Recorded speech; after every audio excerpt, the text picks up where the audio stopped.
이 시간에는 사도행전 7장 1절부터 10절 말씀까지 읽었습니다. 오늘은 사도행전 28번째 시간으로 부제목은 스데반의 설교입니다. 스데반의 설교.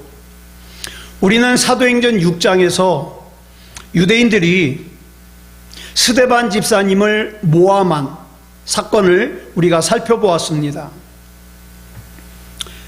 예수 그리스도를 십자가에 못 박아 죽인 유대교 신봉자인 그들은 자신들이 죽인 예수가 다시 살았다고 증거하는 스데반이 굉장히 불편했죠. 그래서 아예 죽이려고 했습니다. 그래서 그들은 거짓 증인을 내세워가지고 백성을 선동해가지고 스데반을 산헤드린 공회로 끌고 갔습니다.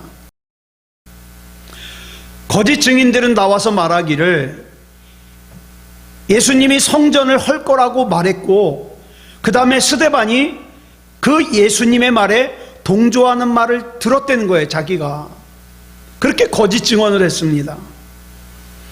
유대인들이 하나님과 동일시하는 성전을 허물려고 했다는 것만으로도 그 말을 한 당사자와 동조자를 신성모독죄로 처단할 수 있어요. 그래서 산헤드린 법정의 의장인 대제사장이 스데반 집사님에게 묻죠. 이게 사실이냐? 이 질문에 대하여 스데반 집사님이 하는 대답이 본문 2절부터 53절까지 이어지는 설교입니다.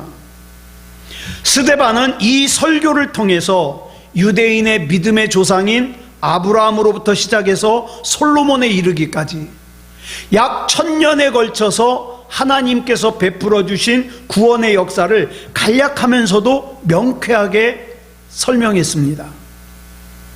자, 그런데 이 스데반 집사님이요, 본문 10절부터 아브라함, 이삭, 야곱, 요셉을 이야기하고, 그 다음에 10절 이후에 10절까지 아브라함, 이삭, 야곱, 요셉을 이야기하고 10절 이후에 모세, 아론, 여호수아, 다윗, 솔로몬, 이렇게 총 9명의 신앙의 선조 이야기를 합니다.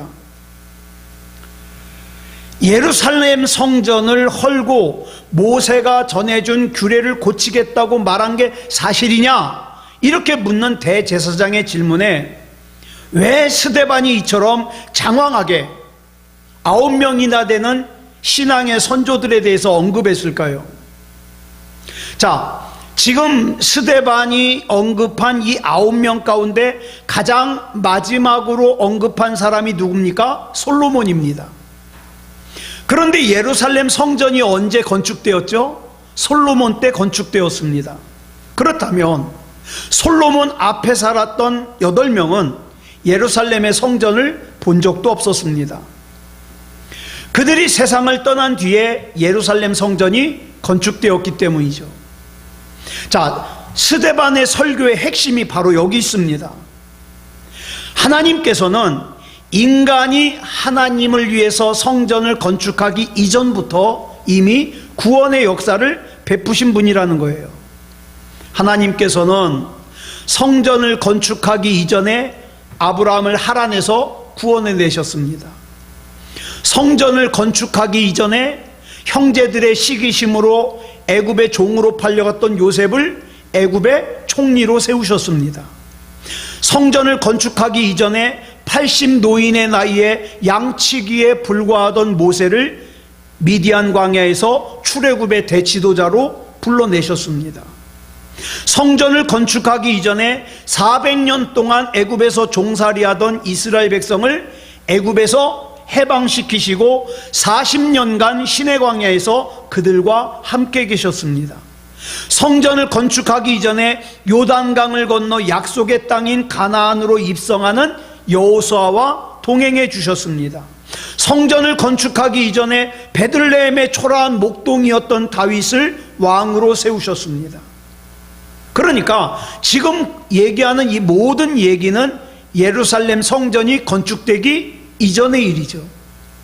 한마디로 말해서 예루살렘 성전이 세워지기 전에 이미 하나님께서는 메소포타미아에서 또 애굽에서 또 미디안 광야에서 시내 광야에서 가나안에서 이스라엘 백성에게 구원의 역사를 베풀어 주셨어요. 그 하나님께서는 너희가 하나님과 동일하게 여기는 그 예루살렘 성전에 갇혀 계시는 분이 아니라 이 세상 어디에든지 계시는 무소부재하신 하나님이라는 거죠. 다시 말해서 유대인들 너희들이 하나님과 동일시 중요하게 여기는 성전이 중요한 게 아니라 진짜 중요한 것은 무소부재하신 하나님이라는 사실이에요. 참으로 전곡을 찌르는 스데반의 답변입니다. 여러분, 이 세상에서 아무리 중요한 것이라고 해도 이 세상의 모든 것을 다 합쳐도 하나님보다 더 중요할 수는 없습니다. 이 세상에 속한 모든 것은 모두 피조물인데 하나님은 그 모든 것을 창조하신 창조주거든요. 참된 생명도 영원한 구원도 오직 창조주이신 하나님께만 있습니다. 그 창조주 하나님께서 또한 무소부재하신 분이기 때문에 하찮은 우리가 어디에 있든지 우리와 동행해 주시고 심지어 우리가 하나님을 망각하고 있을 때 하나님을 생각하지 않고 있을 때에도 우리 곁에 계셔 주신다. 이 얼마나 놀랍고 감사한 일입니까? 그런데 그것이 전부가 아니에요. 아브라함으로 하여금 고향과 친척과 아버지의 집을 떠나 미디안 땅 가나안으로 향하게 하신 분이 하나님이세요. 내가 너에게 지시할 땅으로 가라. 하나님께서 그렇게 친히 인도하신 땅이라면 우리는 어떻게 해요? 우린 대번에 생각하기를 그래, 하나님께서 그렇게 친히 인도하신 땅이라면 분명히 거기에는 뭔가 깜짝 놀랄 만한 좋은 것들이 아브라함을 기다리고 있을 거야. 그런데 본문 5절을 보면 현실은 전혀 달랐습니다. 하나님께서는 당신이 친히 인도하신 가나안 땅에서 아브라함에게 단 한 평의 땅도 주지 않았어요. 그 대신에 나이 75세에도 불구하고 그때까지 자식이 하나도 없던 아브라함과 앞으로 태어날 아브라함의 후손에게 가나안을 그들의 소유로 주시겠다고 약속하셨습니다. 여러분, 성경을 보면은요, 우리 하나님께서는 지금 당장 내 눈에 보이는 것을 주시기보다 약속을 주십니다. 약속. 우린 대부분의 경우 하나님께서 내 손에 탁 현금을 주시기를 원해요. 예. 반면에 하나님께서는 대부분의 경우에 먼저 어떻게 합니까? 말씀을 보내주셔서 약속 어음을 주십니다. 여러분, 현금과 약속 어음은 다르죠. 현금은요, 그냥 주면 물건을 줘요. 현금은 단순 거래 수단이에요. 반면에 약속 어음은 믿음의 관계에서만 유효합니다. 여러분, 우리가 시장에 가서 마트에 가서 물건을 살 때 그 물건 파는 사람이 내 인격 보고 물건 팝니까? 그러지 않아요. 그냥 돈 주면 물건 줘요. 자, 그런데 이렇게 현금은 물건과 맞바꾸는 것으로 그냥 거래가 끝이에요. 그런데 약속어음은 다릅니다. 약속어음은요, 아무 사람 거나 안 받아요. 왜? 내가 이 약속어음을 받았는데 이 사람이 부도내버리면 나는 이거 휴지 조각이 되거든요. 그러니까 약속어음이라는 것은 아무 사람 거나 받고 물건을 내주지 않습니다. 이 약속어음을 발행한 사람의 신용이 있느냐, 신뢰할 만하냐, 신뢰할 만할 때에 그 약속어음을 받고 물건을 주는 거죠. 즉, 어음을 주고받는 자체가 무슨 뜻입니까? 내가 당신 믿어, 이 뜻이죠. 자, 하나님께서 당신의 사랑하는 자녀에게 현금이 아닌 약속어음을 주시는 이유가 바로 여기 있습니다. 우리는 맨날 현금 달래요. 하나님 부자 되게 해주세요, 집 주세요, 잘 살게 해주세요, 현금 주세요. 그런데 하나님은 약속어음을 주시거든요. 인간은, 저도 그래요. 저도 내가 뭐 필요할 때만, 내가 다급할 때만 하나님 많이 찾아요. 간절하게. 그런데 하나님께서는 나와 깊은 신뢰의 관계, 믿음의 관계를 맺기를 원하셔요. 여러분, 지금 이 시간 하나님께서 여러분을 보시면 믿을만 할까요? 실망스러울까요? 하나님께서는요, 버튼만 누르면 현금이 나오는 비인격적인 현금 지급기가 아니에요. 그렇기 때문에 하나님께서는 저와 여러분에게 단순히 거래하기를 원하지 않으시고 믿음의 관계를 맺기를 원하십니다. 하나님도 나에게 믿음의 대상이 되시고 나도 하나님이 믿고 일을 맡길 수 있는, 그래, 내가 새소망교회 아무개만큼은 내가 믿어, 절대 나 배신할 사람이 아니야, 믿어, 이런 믿음의 관계를 맺기를 원하는 거예요. 시편 66편 11절을 보면 하나님께서 우리를 끌어 그물에 걸리게 하신대요. 우리를 그물에 걸리게 하신대요. 어려운 짐을 우리 허리에 메어두셨대요. 이건 무슨 뜻이죠?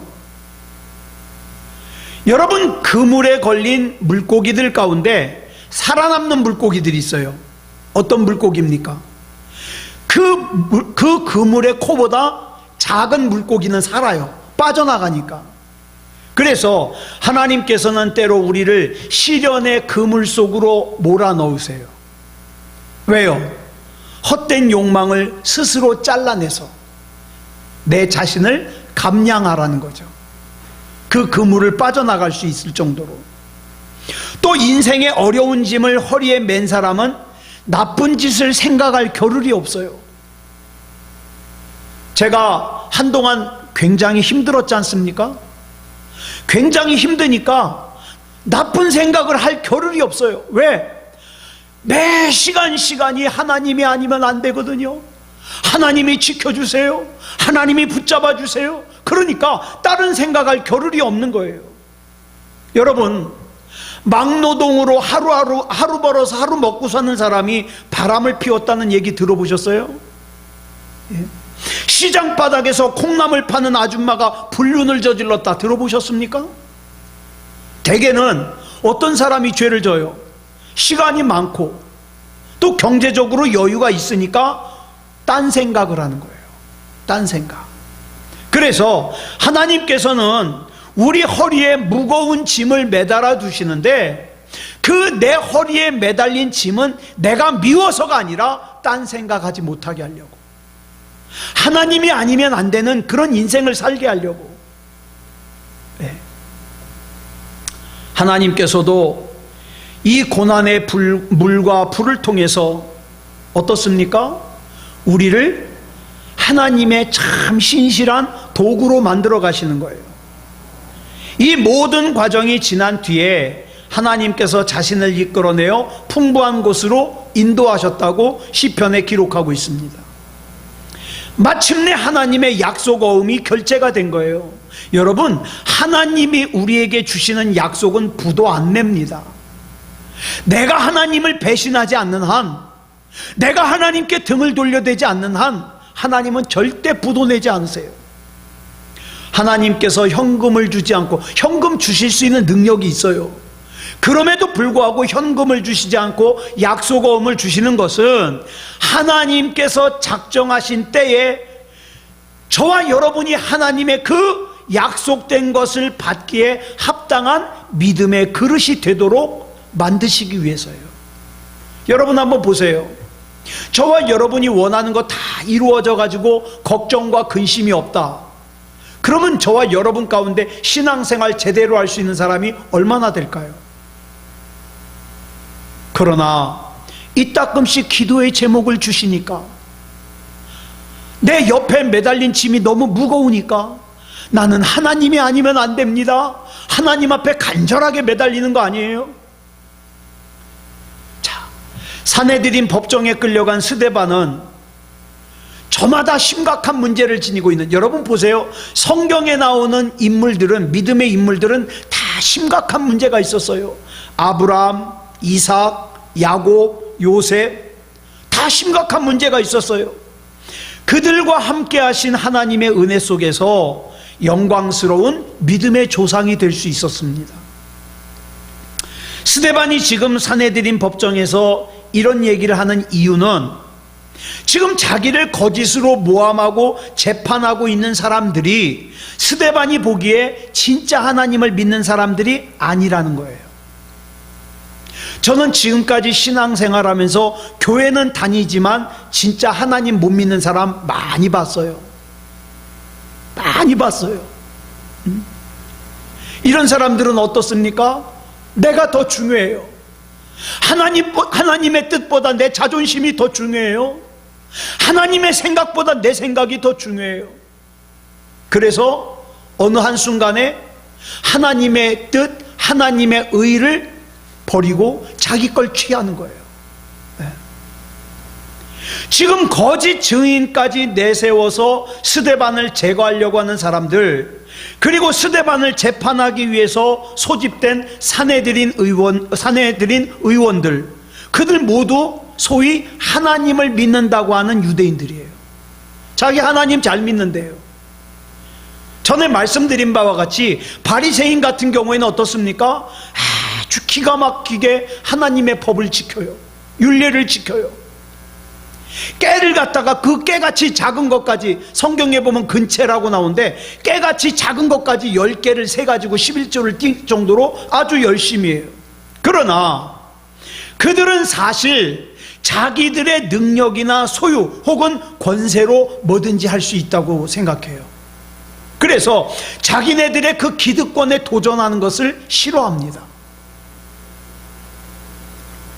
한마디로 말해서 그들은 하나님을 이용하는 사람들이었을 뿐 하나님을 믿는 사람들이 아니에요. 오늘날에도 교회 안에는 두 종류의 사람이 있습니다. 자기가 원하는 것을 가지기 위해서 하나님을 이용하는 사람이 있고, 하나님을 믿는 사람이 있어요. 인간의 참된 믿음은 자기의 능력이나 소유가 자기의 근본적인 죄와 죽음을 해결할 수 없다는 것을 깨닫는 것으로부터 시작됩니다. 요즘에 코로나 때문에 많은 분들이 돌아가셔가지고 화장터가 자리가 없대잖아요. 예. 그 요즘에는 누가 돌아가시면 7일장 한답니다. 7일장. 자, 보세요. 다시 이 세상을 떠나가는 거, 코끝에서 호흡이 멈추는 거 순서가 없잖아요. 그런데 여러분, 내가 이 세상을 마치고 내 코끝에서 호흡이 멈출 때 내가 천국 백성이냐 지옥으로 끌려가냐, 이걸 결정하는 아주 중요한 문제가 있어요. 근데 이것이 내 힘으로 안 된다는 것을 분명히 알아야 되거든요. 그걸 아는 사람만이 어떻습니까? 하나님을 올바로 믿을 수 있고 신앙생활을 올바로 할 수 있어요. 이걸 모르니까 어떻습니까? 세상이 돈이 더 좋은 거예요. 세상의 재미가 더 좋은 거예요. 육체적인 지능은 높을지 모르지만 영적인 지능으로 치면 아주 전능하예요. 아무리 하나님의 말씀이 들려줘도 알아먹지를 못해요. 여전히 세상과 짝하여 살죠. 만약에 이때 이 사람들이 스데반을 지금 죽이려고 하는 이 유대인들이 이 진리를 알았더라면 죄와 죽음을 해결할 수 있는 분은 오직 예수 그리스도밖에 없다는 걸 알았기 때문에 어때요? 예수님을 죽이지 않았겠죠. 또 하나님의 은혜 속에서만 모든 문제에서 벗어나 영광된 삶을 살 수 있다는 것을 역설하고 있는 스데반 집사님을 돌로 쳐서 죽이지 않았겠죠. 여러분, 진짜 믿음을 아는 사람이 하나님을 떠나지 않았겠죠. 내가 정말 하나님이 아니면 안 된다는 걸 아는 사람들이 하나님을 떠나지 않았겠죠. 근데 이걸 모르니까 여전히 내 생각이 중요해요. 내 판단이 중요해요. 내 결정이 중요해요. 영적인 전응하예요. 자기의 능력과 권세로 모든 것을 할 수 있다고 착각을 해요. 그래서 어떡합니까? 스데반 집사님을 돌로 쳐서 죽였습니다. 이 사람들이 육체적인 눈으로 그 당시에 볼 때에는 대단해 보여요. 성공한 사람 같아요. 영광스러운 존재 같아요. 그러나 그들의 코끝에서 호흡이 멈춤과 동시에 그들의 이름도 그들의 삶도 허망하게 한 줌의 흙으로 돌아가 버립니다. 그들이 추구한 영광이라는 것은 결국 베드로전서 1장 24절에서 사도 베드로가 이런 얘기를 했죠. 시작. 모든 육체는 풀과 같고 그 모든 영광은 풀의 꽃과 같으니 풀은 마르고 꽃은 떨어지되. 허망한 거예요. 반면에 스데반이 자기의 설교 첫머리에서부터 오직 하나님에 의해서만 인간이 모든 문제에서 벗어나 영광된 삶을 살 수 있음을 역설한 것은 그 자신이 그와 같은 믿음의 소유자였음을 의미합니다. 여러분, 믿음이 있는 사람은요, 입만 열면 믿음을 얘기합니다. 그러나 믿음이 없고 돈이 중요한 사람은 입만 열면 돈 그래요. 그래서 그 당시에 스데반을 재판했던 사람들은 다 먼지처럼 흙으로 돌아가 버렸지만 2000년이 지난 오늘날까지도 스데반 집사님은 어떻습니까? 우리의 심령을 비추는 영광스러운 진리의 빛으로 여전히 살아 있습니다. 에덴 동산에서 하나님께서 금하신 열매를 먹고 스스로 하나님이 되라고 아담과 하와를 유혹해가지고 그들을 파멸시켰던 사탄은 오늘날에도 인간의 능력과 소유로 너 능력 있잖아, 너 힘 있잖아, 너 지식 있잖아, 그걸로 네 인생의 문제를 해결하라고 끊임없이 우리를 유혹합니다. 그래가지고 그 유혹을 받는 입장에서 생각하니까 하나님을 믿는다는 게 어리석어 보여요. 하나님께 자기 인생을 맡긴다는 게 어리석어 보여요. 아담과 하와가 갔던 그 길을 똑같이 가는 거예요. 여러분, 절대로 속지 마십시오. 혹시 여러분 지금 어떤 문제로 인해서 고통을 당하고 있습니까? 어떤 문제가 여러분을 지금 절망스럽게 하고 있습니까? 여러분의 문제가 아무리 크다고 한들 형제들의 손에 의해서 애굽으로 팔려가서 13년 동안 종살이와 감옥살이를 했던 요셉의 문제보다 더 크진 않을 거예요. 그렇다면 이 시간에 우리 모두 본문 9절로 10절에서 말하는 스데반의 음성에 귀 기울일 필요가 있습니다. 같이 읽겠습니다. 시작. 여러 조상이 요셉을 시기하여 애굽에 팔았더니 하나님이 그와 함께 계셔 그 모든 환난에서 건져내사 애굽 왕 바로 앞에서 은총과 지혜를 주시매 바로가 그를 애굽과 자기 온 집의 통치자로 세웠느니라. 여러분, 하나님께서 멀리 계시지 않습니다. 그 하나님께서 우리의 삶을 온전히 맡기는 한 우리 문제 역시 하나님께서 우리를 책임지시는 전화위복의 삶을 살 수 있습니다. 전날의 한숨 변하여 내 노래가 돼요. 전날의 걱정이 변하여 내 기쁨이 됩니다. 그 하나님께 우리의 삶을 온전히 맡기는 한 우리의 문제 역시 하나님께서 우리를 새롭게 하시는 과정이 된다 이 말입니다. 문제는 저와 여러분 앞에 있는 문제가 아닙니다. 그럼 뭐가 문제냐? 우리가 하나님을 믿는다고 하는 지금 하나님께서 우리와 함께 계심을 모른다면, 그래서 하나님과의 관계가 단절됐다면 그게 문제예요. 그게 문제예요. 아브라함의 손자인 야곱은 부인이 4명 있었습니다. 그래 그 4명으로부터 12명의 아들을 낳았죠. 그런데 그 중에 11번째 아들이 요셉입니다. 이 요셉이 이복 형들의 미움을 받아가지고 애굽으로 팔려갔죠. 그래서 13년 동안 종살이와 감옥살이를 합니다. 그러나 하나님께서 그와 함께 하셔서 그 모든 환난으로부터 건져내시고 도리어 그 요셉을 애굽의 총리로 만드시죠. 근데 우린 여기서 한 가지 의문이 있어요. 하나님께서 진짜 요셉과 함께 계셨다면 요셉이 형들의 미움을 받아 애굽으로 종으로 팔려가는 것을 애당초 막아주셨어야죠. 그렇게 생각하지 않아요? 왜 하나님께서 함께 계시는데 종으로 팔려가? 왜 하나님께서 함께 계시는데 억울하게 누명을 쓰고 감옥에 갇혀? 또 설령 애굽에 팔려갔다 하더라도 가능한 한 편한 곳에 있어야 되잖아요. 품위 있는 일을 해야 되잖아요. 왜 그 고달프고 눈물겨운 종살이와 감옥살이를 하게 하셨냐 이 말입니다. 근데 이 의문의, 이 질문의 답이 창세기 37장 2절로 4절에 나와요. 요셉이 애굽으로 팔려가기 전에 어떤 인간이었는가를 설명합니다. 같이 읽겠습니다. 시작.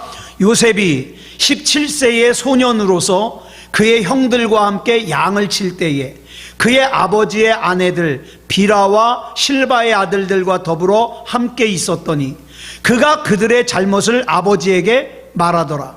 요셉은 노년에 얻은 아들이므로 이스라엘이 여러 아들들보다 그를 더 사랑하므로 그를 위하여 채색옷을 지었더니 그의 형들이 아버지가 형들보다 그를 더 사랑함을 보고 그를 미워하여 그에게 편안하게 말할 수 없었더라. 자, 보세요.